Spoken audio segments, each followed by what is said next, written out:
বন্ধুরা, আমি এসেছি দুপুরের খাবার নিয়ে। এখানে করেছি গরম গরম ভাত, আর এখানে করেছি ডাঁটা দিয়ে আলু দিয়ে সব সবজি, বিনস সব দিয়ে তরকারি করেছি। আর এখানে উচ্ছে ভেজেছি, এখানে মাংস করেছি পেঁপে দিয়ে আলু দিয়ে। আর আমার সব কাজকর্ম সব হয়ে গেছে। দেখো আমার সব ঘরটা সব পরিষ্কার করা গোছানো সব হয়ে গেছে। দুটো ঘর পরিষ্কার করে নিয়েছি,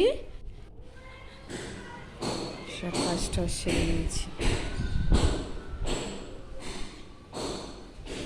দুপুরের খাবার খেতে বসবো, দুপুরের খাবার খাবো। তোমাদের সবার খাওয়া হয়ে গেছে। আমার ভিডিও ভালো লাগলে লাইক করুন, শেয়ার করুন।